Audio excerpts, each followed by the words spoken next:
그 중에서 1절과 14절에서 18절 말씀을 읽겠습니다. 또 7 대접을 가진 천사 중 하나가 와서 내게 말하여 이르되 이리로 오라. 많은 물 위에 앉은 큰 음녀가 받을 심판을 내게 보이리라. 14절 그들이 어린 양과 더불어 싸우려니와 어린 양은 만주의 주시요 만왕의 왕이심으로 그들을 이기실 터이요 또 그와 함께 있는 자들 곧 부르심을 받고 택하심을 받은 자들도 진실한 자들도 이기리로다. 또 천사가 내게 말하되 내가 본 바 음녀가 앉아있는 물은 백성과 무리와 열국과 방언들이니라. 내가 본 바 이 열불과 짐승은 음녀를 미워하여 망하게 하고 벌거벗게 하고 그의 살을 먹고 불로 아주 사르리라. 이는 하나님이 자기 뜻대로 할 마음을 그들에게 주사 한 뜻을 이루게 하시고 그들의 나라를 그 짐승에게 주게 하시되 하나님의 말씀이 응하기까지 하심이라.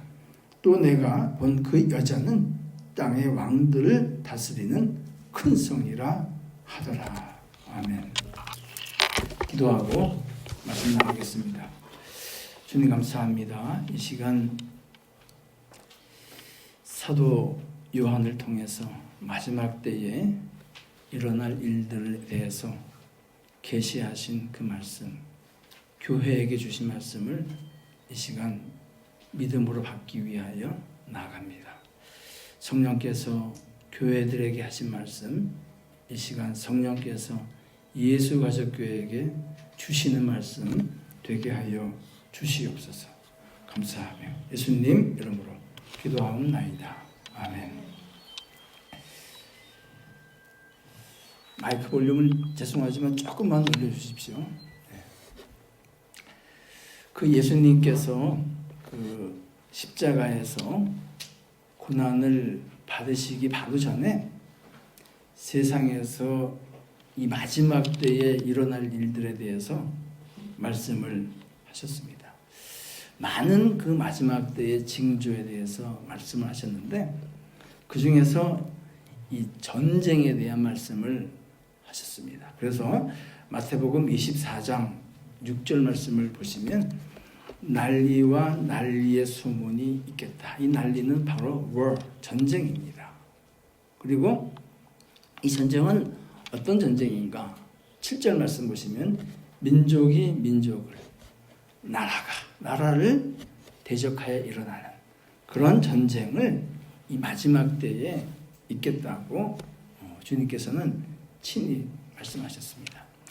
사실 이 전쟁은 이 가운데 물론 한국 전쟁을 경험하신 분도 있겠지만은 지금 이 순간에도 크고 작은 전쟁들이 사실 이 지구상에 있습니다. 이 요한계시록 우리가 나누고 있는 이 요한계시록의 말씀에도 이 17장 이후에 전쟁에 대한 말씀이 기록되어져 있습니다. 그 지난주에 우리가 16장을 말씀을 나눌 때 말씀의 제목이 뭐였습니까? 도둑같이 오리니 하는 말씀이었죠. 16장의 말씀에서 꼭 언급을 하고 나누고 가야 될 말씀이 하나 더 있습니다. 그건 뭐냐면은 전쟁에 대한 말씀이에요. 전쟁.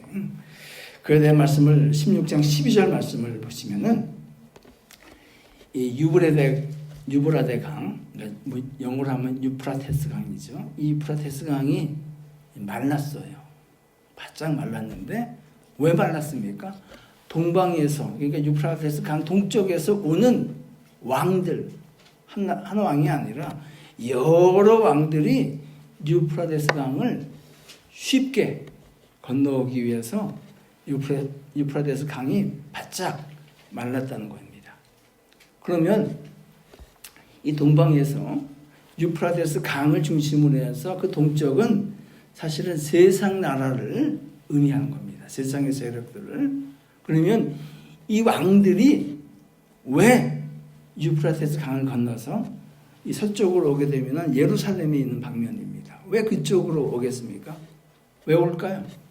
하나님을 경배하기 위해서, 예배하기 위해서, 사이좋게 지내기 위해서 왜 올까요? 그 오는 이유에 대해서 이 14절 말씀을 보시면 이렇게 되어 있습니다. 14절, 그들은 귀신의 영이라 이적을 행하여 온 천하 왕들에게 가서 하나님 곧 전능하신 이의 큰 날에 있을 전쟁을 위하여 그들을 모으니라 하고 되어 있습니다. 그러니까 이 유프라테스 강을 건너서 오는 이유는 전쟁을 위해서 그들이 건너온 것입니다. 근데 한 왕이 아니라 복수로 써놨어요. 왕들 이렇게 하고 복수로 써놨습니다. 그러니까 이 마지막 때에 큰 전쟁이 있을 것을 주님께서는 말씀하셨습니다. 그래서 16장 이후에 이 마지막 장까지, 요한계시록의 마지막 장까지 전쟁에 대한 말씀이 크게 몇 번 나오냐면은 3번 나옵니다. 3번. 이것을 각각의 전쟁이 최소한 17장하고 19장에 있는 전쟁은 같을 수도 있고 다를 수도 있어요. 그래서 말씀을 해석하시는 분들은 17장에 있는 말씀을 3차 세계전쟁, 19장에 있는 것을 4차 세계전쟁 이렇게 해석을 하시는 분들도 물론 있어요. 근데 20장에 나오는 말씀은 전혀 다른 전쟁이고요. 그래서 저는 그 의견에 동의하지는 않지만은 어쨌든 간에 이 마지막 때에 이 큰 전쟁은 적어도 한 번 이상은 있을 것이 확실합니다. 그 전쟁에 대해서 말씀을 한번 보겠습니다. 17장 14절, 오늘 11장의 말씀이죠. 그들이 어린 양과 더불어 싸우겠다 말씀합니다. 근데 싸우는데 누가 싸우느냐면은 이 어린 양과 함께 부르심을 받은 자들이 함께 싸워요. 그러니까 그럼 그들은 누구예요? 그들은 이 앞에 말씀을 보시면은 12절에 열불은 열왕이니 다만 짐승과 더불어 임금처럼 한동안 권세를 받으리라. 그러니까 열불은 열왕이에요. 그들이 열왕입니다. 그러니까 사탄의 세력하고 어린 양의 세력하고 전쟁을 하는 것입니다. 이것이 17장에 나와 있는 전쟁이고요. 또 19장에도 전쟁에 대한 말씀이 나옵니다. 19장 19절, 또 내가 보니 그 짐승과 땅의 임금들과 그들의 군대들이 모여 그 말탄 자와 그의 군대와 더불어 전쟁을 일으킨다. 그러니까 짐승과 임금들, 세상의 임금들이 누구하고 싸우냐면은 말탄 자하고 싸웁니다. 이 말탄 사람은 누굽니까? 이 말탄 자는 누구예요? 이 말탄 분은요, 백마 타신 분이에요. 앞에 말씀하신 그 어린 양. 그래서 이어지는 11절 말씀을 그 앞에 있는 11절 말씀을 한번 보세요. 11절 말탄분이 누구인가 나와 있습니다. 다 같이 한번 읽겠습니다. 시작. 또 내가 하늘에 열린 것을 보니 보라 백마와 그것을 탄 자가 있으니 그 이름은 충신과 진실이라. 그가 공의로 심판하며 싸우더라. 이분은 예수 그리스도입니다. 그래서 이 말탄 자, 그리고 그 입에서 예리한 검이 나오신다고 했고, 입에서 예리한 검이 나오시는 분은 다른 분이시죠. 그리고 만국을 치시겠다고 하고 철창으로 다스리시고, 그리고 맹렬한 진노로 진노의 틀을 밟겠다. 우리가 이미 나눴죠. 14장에서요. 이게 두 번째 전쟁입니다.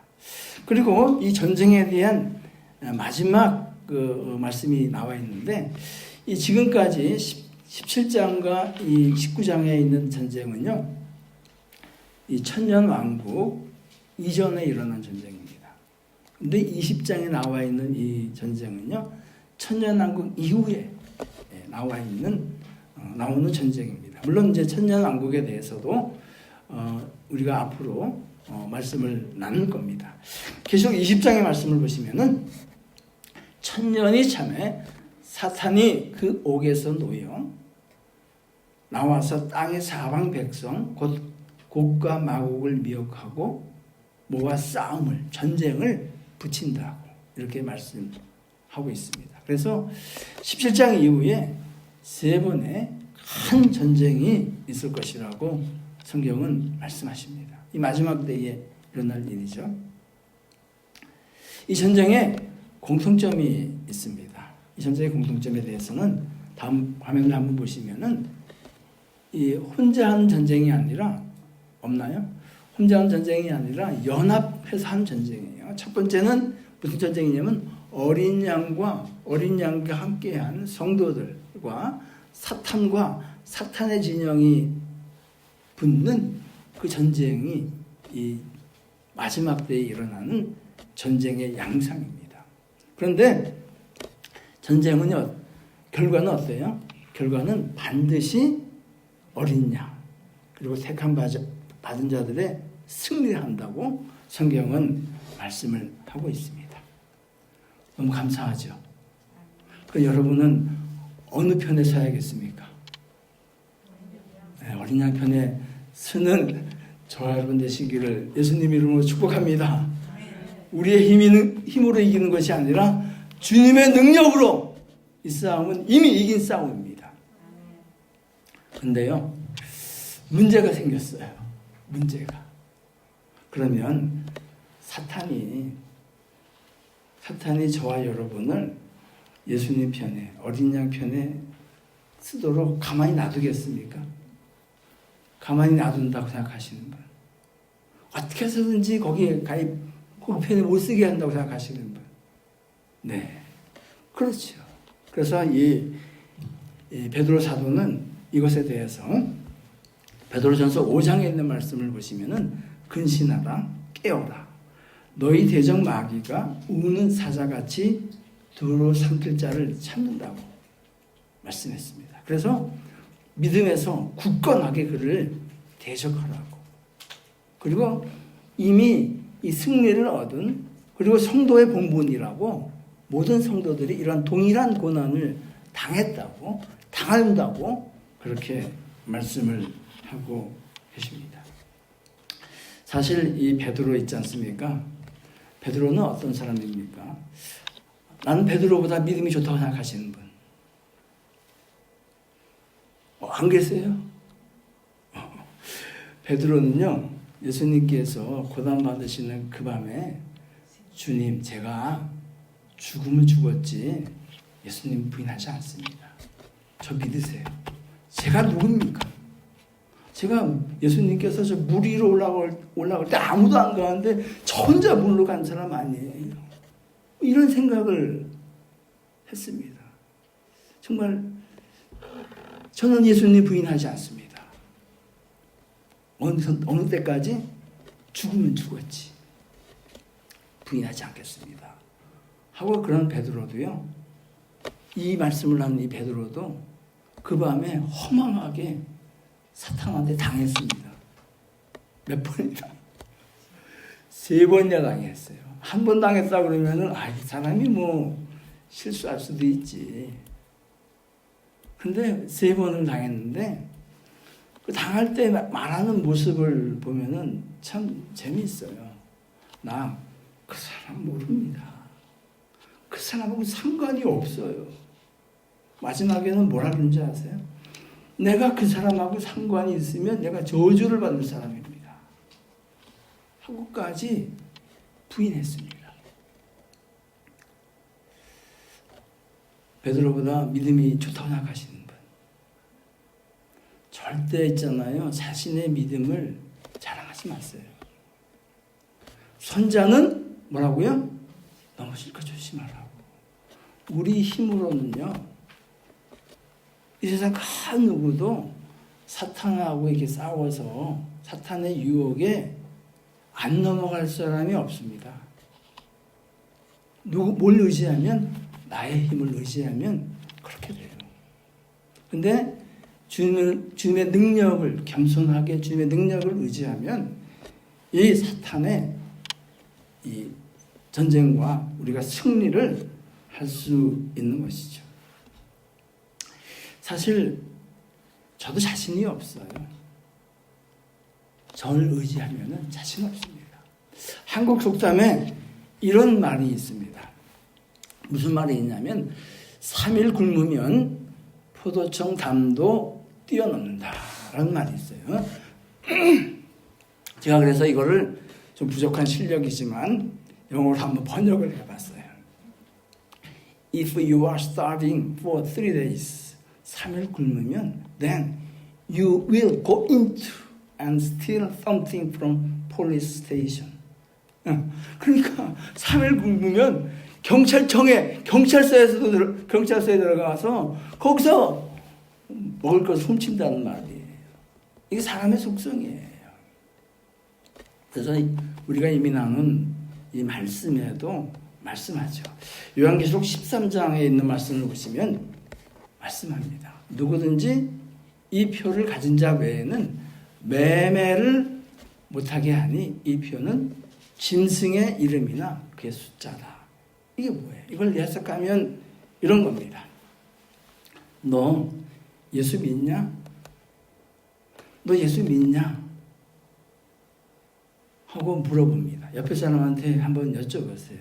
너 예수 믿냐? 이렇게 물어보세요. 지금 물어보세요.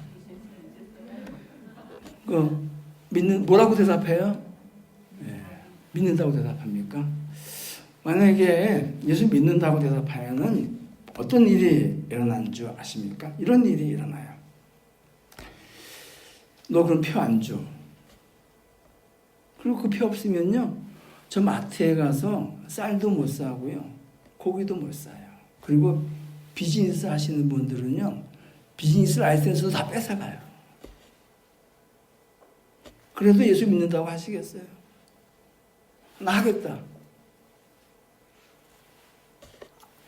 예수 안 믿는다 그러면은, 그래, 너 이 표 가지고 가서 먹을 거 사고 비즈니스에서도 줘봐 하는 거예요. 그래도 안 넘어가시겠죠, 우리 교회 성도님들은. 제가 이 상황을 이렇게 묵상하면서 이런 생각을 해봤습니다. 그러면 그 당시에 교회는, 저 같은 목사들은 뭐라고 설교할까? 뭐라고 설교할 것 같아요? 제가 한번 가상을 해봤습니다. 그랬더니 어떤 목사님은 이렇게 설교할 수도 있어요. 여러분, 주님도요, 이런 상황 다 이해하십니다. 다 알고 계세요.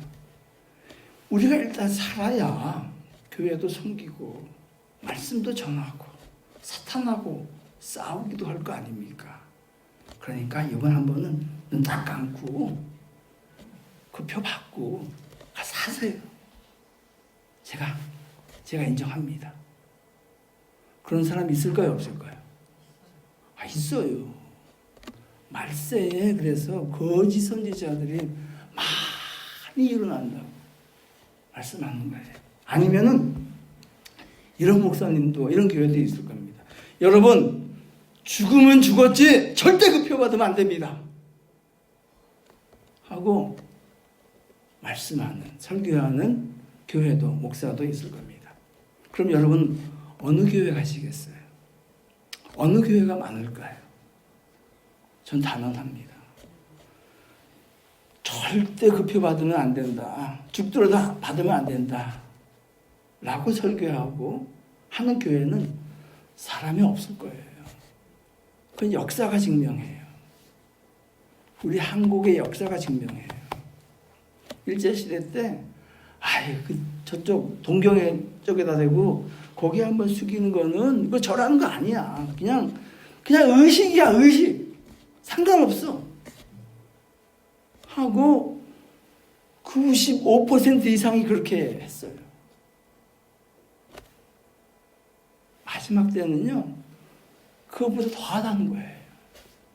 그것이 우리가 앞으로 우리에게 닥쳐올 세상에 일어날 그런 환난입니다. 오늘 17장하고 18장에는요, 음료에 대해서 나옵니다. 음료. 그 음료는 그러면 누구냐 하는 것입니다. 자, 1절 말씀을 한번 읽겠습니다. 시작. 또 7 대접을 가진 7 천사 중 하나가 와서 내게 말하여 이르되 이리로 오라. 많은 물 위에 앉은 큰 음녀가 받을 심판을 내게 보이리라. 요한에게 천사 중에 하나가 야 이리 와봐. 내가 저 큰 음녀가 받을 심판을 내가 보여줄게 했습니다. 그럼 음녀는 누굽니까? 음녀. 자, 그 물 위는 뭐예요? 성경은 친절하게 이것에 대해서 말씀하셨습니다. 15절 말씀 읽어주세요. 다 같이 시작. 또 천사가 내게 말하되 내가 본 바 음녀가 앉아있는 물은 백성과 무리와 열국과 방언들이니라. 즉 음녀가 물 위에 앉아있는데 그 물은 세상의 나라라는 거예요. 백성과 무리와 열국은 모든 세상이잖아요. 방언이라는 거예요. 그 음녀가 그 세상 위에 딱 앉아있는 거예요. 왜 앉아있겠습니까? 세상을 다스리고 있는 거예요. 음녀가 마지막 때에 이런 상황 가운데 있는 겁니다. 그러면 이 음녀가 어떻게 세상을 다스릴까요? 그 다스리는 방법에 대해서 3절은 말씀합니다. 친절하게 성령께서 이 모습에 대해서 말씀하셨고 풀어주셨어요. 3절 말씀 읽어주세요. 다 같이 시작. 곧 성령으로 나를 데리고 광야로 가니라. 내가 보니 여자가 붉은 빛 짐승을 탔는데 그 짐승의 몸에 하나님을 모독하는 이름이 가득하고 7 머리와 10 뿔이 있다. 이 여자가, 이 음녀가 짐승을 탔어요. 짐승을 탔는데 보니까 그 짐승은 머리가 7개예요. 그 뿔이 10개가 있다는 거예요. 그러면 머리가 7개, 뿔이 10개는 뭘 의미합니까? 이 머리가 7개, 이 뿔이 10개에 대해서도 감사하게도 성경은 그 뜻을 말씀하셨어요. 17장에서 9절과 10절에 있는 말씀 읽겠습니다. 같이 시작. 지혜 있는 뜻이 여기 있으니 그 7 머리는 여자 앉은 7산이요 또 7 왕이라. 5은 망하였고 하나는 있고 다른 하나는 아직 이르지 아니하였으나 이르면 반드시 머무리리라. 7 머리는 뭐라고요? 세상의 왕들, 세상의 나라라는 거예요. 근데 그 중에서 5은 이미 없어졌다는 거예요. 없어진 나라 중에서 뭐 하나님 나라를 박해한 아수르나 바벨론이나 그리스 대국이라든지 그런 바사 왕국이라든지 그런 나라가 있었다는 거예요. 근데 그 5은 갔죠. 그럼 몇 개 남았어요? 2 남았어요. 근데 그 중에 뭐래요? 하나는 지금 있대요. 그리고 하나는 앞으로 올 거라고 얘기하고 있습니다. 그러면 사도 요한이 이 말씀을 받을 때에 그 나라, 그 왕은 누군가요? 사도 요한이 이 말씀을 받을 때 나라는 로마 제국입니다. 이 로마 제국은 지금까지 인간의 역사를 통틀어서 기독교를 예수 믿는 사람들을 가장 혹독하게 박해한 나라가 로마 제국이에요. 그 중에서도 오늘 이 사도 요한이 말씀을 받는 이때의 황제가 누구냐면은 도미티안이라는 황제였어요. 이 도미티안 황제는 어떻게 사람들을 박해했냐면은 이렇게 했습니다. 황제는 자기죠. 황제는 주님이시다. 황제는 주님이시다. 사람들한테 그렇게 얘기하라고 했어요. 여러분 얘기하겠습니까? 해요, 안 해요? 한번 하지. 내가 속으로는 아닌데. 그거 안 하면 죽는 거예요. 이 사람은요, 황제는 주님이시다 이 말을 하지 않으면 자기 형제도 죽였어요. 그리고 같이 이렇게 다스리는 원로원, 그 원로원 사람들도 다 죽였어요. 그리고 그 말 하지 않는 사람들은 어떻게 했는지 아세요? 제가 그래서 여러분 이해를 위해서 그림을 가지고 왔어요. 한번 보세요. 저 위에 있는 그림은 보시면 여기 맹수들, 사자가 굉장히 많죠. 그리고 그 앞에 사람들이 있습니다. 누구예요? 황제는 주님이시다 이 말하지 않는 사람들은 이렇게 며칠씩 굶은 사자들 앞에 내놓는 거예요. 밑에도 마찬가지고. 밑에 그 수사자 엄청 크죠. 그리고 사람들이 모여서 무릎 꿇고 뭐하고 있어요? 기도하고 있는 것이죠. 이 사람들은 누구예요? 나는 죽으면 죽었지 황제가 주님이 아니다. 나의 주님은 전능하신 하나님이고 나를 구원하신 예수 그리스도다. 라는 이 믿음을 변치 않은 사람들. 어떻게 됐어요? 이 믿음과 죽음을 맞바꾼 거예요. 사도 요한은 이때에 살고 있었어요. 그러면 우리는 이때가 다시 안 올까요? 하나가 남았대잖아요. 앞으로 올 우리 시대는, 앞으로 믿음의 도전은 정말 거친 것이 옵니다. 우리 믿음의 선배들이 밥은 굶더라도 짐승의 표를 안 받은 것처럼,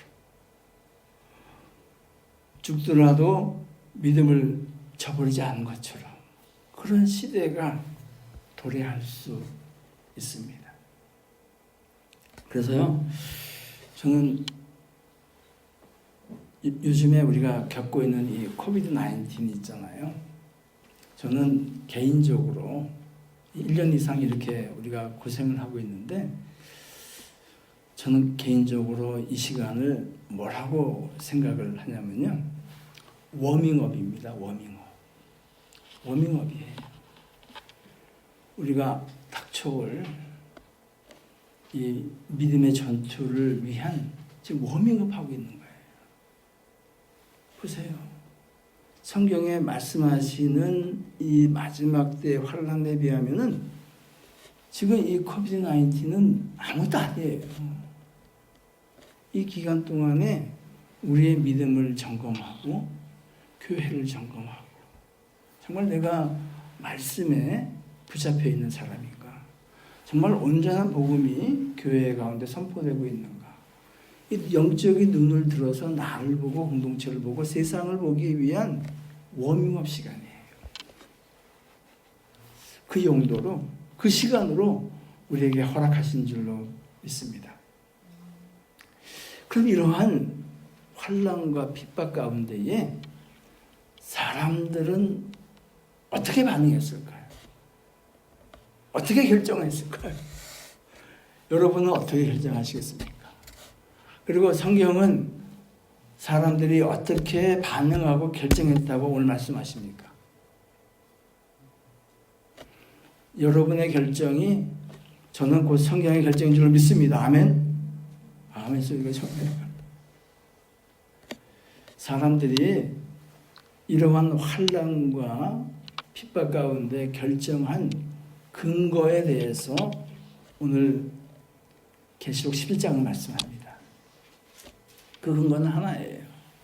뭐냐면요, 어린 양 생명책에 그 이름이 기록되어 있느냐 있지 않느냐 이겁니다. 그러니까 어린 양 생명책에 그 이름이 기록된 자는 생명과 믿음을 바꿀 수 있을 정도로 믿음을 지킵니다. 반면에 어린 양 생명책에 그 이름이 없는 사람들은 어떻게 해요? 그냥 이 사단의 유혹에, 위협에 넘어가는 겁니다. 그러면 이 사단이 도대체 이 음녀가 어떠했길래 사람들이 껍국하고 넘어가는가, 넘어갈 수밖에 없는가 하는 것에 대해서 말씀을 좀 나누겠습니다. 4절 다 같이 읽어주세요. 시작. 그 여자는 자주빛과 붉은빛 옷을 입고 금과 보석과 진주로 꾸미고 손에 금잔을 가셨는데 가증한 물건과 그의 음행에 더러운 것들이 가득하더라. 여기 보시면 자주빛과 붉은 옷을 입었대요. 이게 뭘 의미합니까? 자주빛과 붉은 옷은 이런 보통 사람들이 입는 것이 아니고요. 누가 입는 것을 얘기하냐면은 황제, 엠퍼러가 입는 것이에요. 그러니까 이 의미는 뭐예요? 이 음녀는 물 위에 있잖아요. 세상을 다스리는, 세상을 좌지우지하는 권력이, 정치적인 권력이 그에게 있는 겁니다. 그러니까 도미티안 황제는 주님이다 라고 얘기할 수 있을 정도로 엄청난 권력을 이 음료는 가지고 있는 거예요. 또 음료는 뭐래요? 금과 보석과 진주로 꾸며져 있답니다. 그러니까 그 나라는요, 또 엄청난 부귀가 그 나라에 있어요. 그래서 그 나라에 순종하면은 잘 먹고 잘 살 수 있습니다.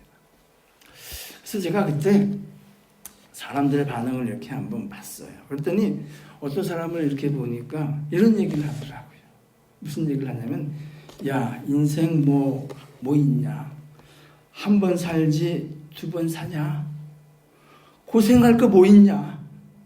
먹다 죽은 귀신은 뭐라고요? 때깔도 없더라. 그러고요, 이 음료의 권세에 굴복합니다. 이런 사람들은 어떤 사람들이에요?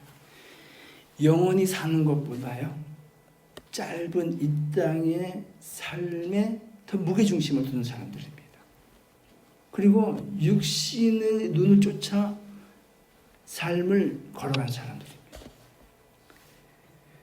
여러분, 이 음료는요, 겉으로는 아주 붉은 옷을 입고 그리고 금과 보석으로 치장하고 있지만요, 속은 어떻습니까? 속은 어때요? 이 영적인 눈이, 분별하는 눈이 없으면요, 껌뻑 넘어가요. 이렇게 강압적으로만 하지도 않아요. 아주 좋은 옷을 입고 금은 보석이 많고 달콤한 말로 음료가 유혹을 하듯이 유혹을 하는데 안 넘어갈 사람이 과연 몇이나 있겠어요? 이 음료의 속에는 뭐가 있는가 봤더니요, 3절과 4절에 보시면은 그 짐승의 몸에 하나님을 모독하는 이름이 가득했대요. 그리고 가증한 물건과 음행의 더러운 것들이 가득하대요. 겉으로 보기에는 보기 좋고 겉으로 보기에는 부귀영화가 있는 것처럼 보이지만 그 길 따라가는 길은 죽는 길입니다. 영원한 사망으로 가는 길입니다. 분별의 영이 없으면 육신의 이 땅의 것을만 쫓아서 가게 되면요, 거기 넘어갈 수밖에 없어요. 그건 예외 없습니다. 저도 마찬가지고 여러분도 마찬가지예요. 그 누구나 마찬가지입니다. 이 사람들은요, 누구냐면은 생명책에 기록되지 않은 사람들이에요. 8절 말씀을, 여긴 없지만 성경 가지신 분들은 8절 말씀을 다 같이 한번 읽어주세요. 8절, 17장 8절 다 같이 시작. 내가 본 짐승은 전에 있다가 지금은 없으나 장차 무적행으로부터 올라와 멸망으로 들어갈 자니 땅에 사는 자들로서 창세 이후로 그 이름을 생명책에 기록되지 못한 자들이 이전에 있었다가 지금은 없으나 장차 나올 짐승을 보고 놀랍게 여기더라. 생명책에 기록되지 않은 자들은 놀랍게 여기면서 이 짐승에게, 이 음녀에게 빠져갈 수밖에 없습니다. 여러분의 이름은 생명책에 기록된 줄로 믿습니다. 네, 믿음으로 반응하시기 바랍니다. 그러면 생명책에 기록된 사람들은 어떻게 반응했을까요? 오늘 본문의 말씀을 보시면은 6절에 그들의 반응이 나와 있습니다. 다 같이 읽겠습니다. 시작.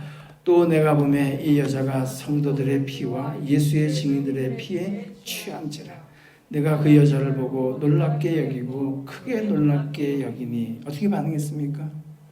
성도들의 피와 예수의 증인들의 피에 취했다. 무슨 말씀이에요?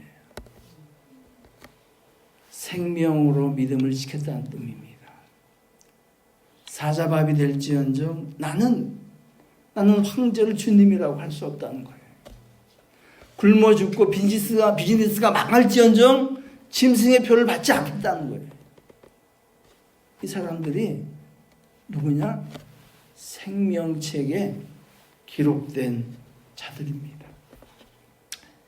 예수님은요, 이 사람들이 복 있는 사람이라고 그랬습니다. 제 말이 아니라 이 사람들이 복 있는 사람이라. 진정한 복은 이것이 복이라고 그랬습니다. 마태복음 5장 11절과 12절 말씀 읽어주세요. 다 같이 시작. 나로 말미암아 너희를 욕하고 박해하고 거짓으로 너희를 거슬러 모든 악한 말을 할 때에는 너희에게 복이 있나니 기뻐하고 즐거워하라. 하늘에서 너희 상이 큼이라. 너희 전에 있던 선지자들도 이같이 박해하였느니라. 주님 때문에 믿음을 지키기 위해서 생명을 버려 믿음을 지킨 사람들이 복 있는 사람이라. 왜? 상이 크다는 거예요. 그렇기 때문에 그걸 바라본 사람들은 기뻐하고 즐거워했어요. 저와 여러분이 이러한 믿음의 경지로까지 성장하기를 예수님 이름으로 축복합니다. 이 사람들에게 복이 있습니다. 이 사람들이 상급이 큽니다. 왜냐하면 우리가 계시록에 여러 번 나눴잖아요. 이 사람들이 어떤 사람들이에요? 장차 보좌에 앉아서 주님과 함께 왕노릇 할 사람들입니다. 그 보좌에서 저와 여러분 함께 보기를 소원합니다. 아멘이 적네요. 소원합니다.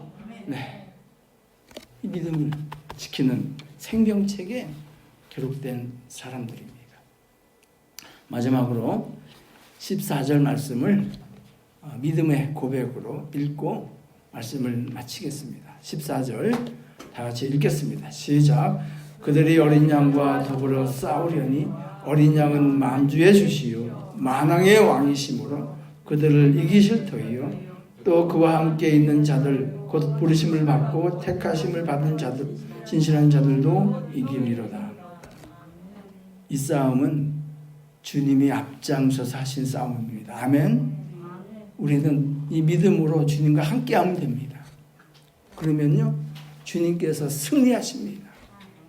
그리고 그 승리를 주님과 함께 나누며 승리의 계가를 우리는 부르게 되는 것입니다. 이러한 믿음의 삶을 고백을 하며 걸어가는 저와 여러분 되시기를 예수님 높으신 이름으로 축복합니다. 이 시간 주신 말씀을 기억하시면서